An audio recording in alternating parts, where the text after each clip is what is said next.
एक छोटे से गांव सूरजपुर में अजीब सी कहानियां जंगल के बारे में प्रचलित थी। कहते हैं वहां रात में एक रहस्यमयी चुड़ैल घूमती है, जिसे लोग मेहंदी रचाने वाली चुड़ैल के नाम से जानते हैं। गांव के बच्चे अक्सर उसकी कहानियों को सुनकर डरते थे, लेकिन कोई कभी उसका सच पता नहीं कर पाया था। हर शाम गांव की गलियों में सन्नाटा छा जाता था।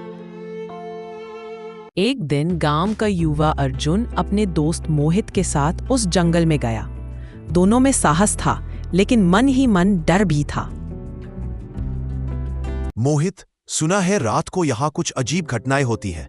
चलो थोड़ा आगे बढ़ते हैं। क्या सच में कोई चुड़ैल होती है? हाँ अर्जुन, लेकिन हमें सावधान रहना चाहिए। अगर वो मेहंदी रचाने वाली चुड़ैल सच में है तो हमें परेशान कर सकती है। दोनों दोस्त धीरे धीरे जंगल की तरफ बढ़ते हैं। अचानक झाड़ियों से सरसराहट की आवाज आती है और उनके सामने धुएं साथ एक औरत प्रकट हो जाती है। तुम दोनों किसकी तलाश में आए हो? क्या जानते हो तुम मेरे बारे में? माफ करना, हम ऐसे ही घूमने आ गए थे। हमको अपने घर जाना है। जाने की इजाजत देना इतना आसान नहीं है। पहले मेरी मेहंदी में रंग भरो, फिर सोचूंगी।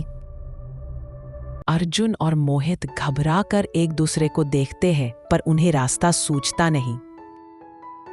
हम तुम्हारी मेहंदी में कैसे रंग भर सकते हैं? हमारे पास तो कुछ भी नहीं है। मेरे साथ किसी ने कभी मेहंदी नहीं लगाई, इसीलिए मैं परेशान आत्मा बन गई हूं। दोनों लड़कों को चुड़ैल की पीड़ा समझ में आती है। वे एक दूसरे से सलाह करते हैं। मोहित, क्या हमारे पास गांव की पत्तियां नहीं है? उससे हम मेहंदी कुछ देर के लिए बना सकते हैं। हाँ अर्जुन, मेरे पास बटुए में सूखी मेहंदी पड़ी है। चलो हम इस चुड़ैल को खुशी दे सकते हैं। सच? तुम लोग मेरी मदद करोगे? अर्जुन और मोहित मिलकर चुड़ैल की हथेलियों पर मेहंदी लगाते हैं। धीरे धीरे उसकी आंखों में खुशी की चमक आ जाती है। ये रही पहली बार जब किसी ने मुझसे बिना डरे प्यार से पेश आया।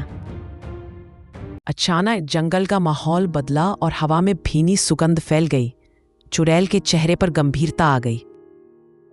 तुम दोनों बहुत बहादुर हो। अब मैं तुम्हें एक सीक्रेट बताती हूँ जो कोई नहीं जानता। असल में मैं चुड़ैल नहीं, एक आत्मा हूँ जिसे धोखे से मारा गया था। मतलब तुमने गांव को डराकर रखा है, लेकिन तुम सच में खतरनाक नहीं हो।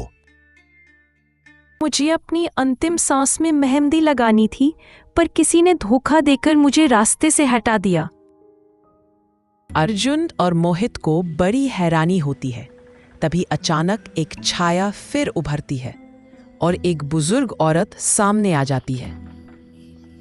कितनी बार कहा था बेटा, ना जाया करो उस जंगल में। और सच्चाई सामने आ ही गई।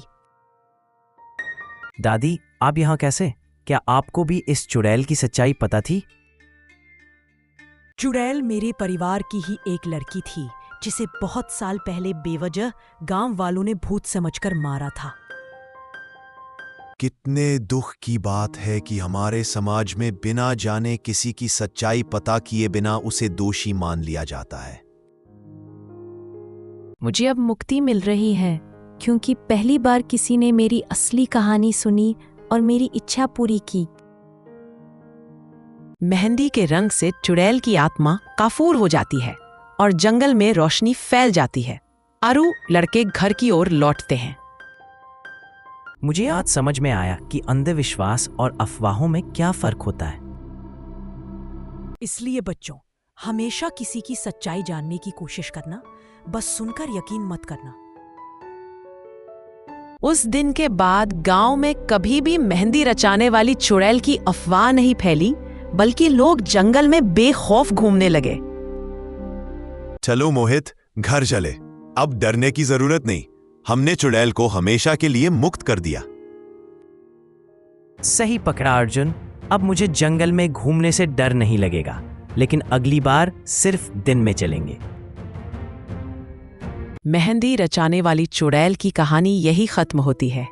यह कहानी हमें सिखाती है कि सच्चाई को जाने बिना कभी किसी से डरना या उसे गलत समझना नहीं चाहिए।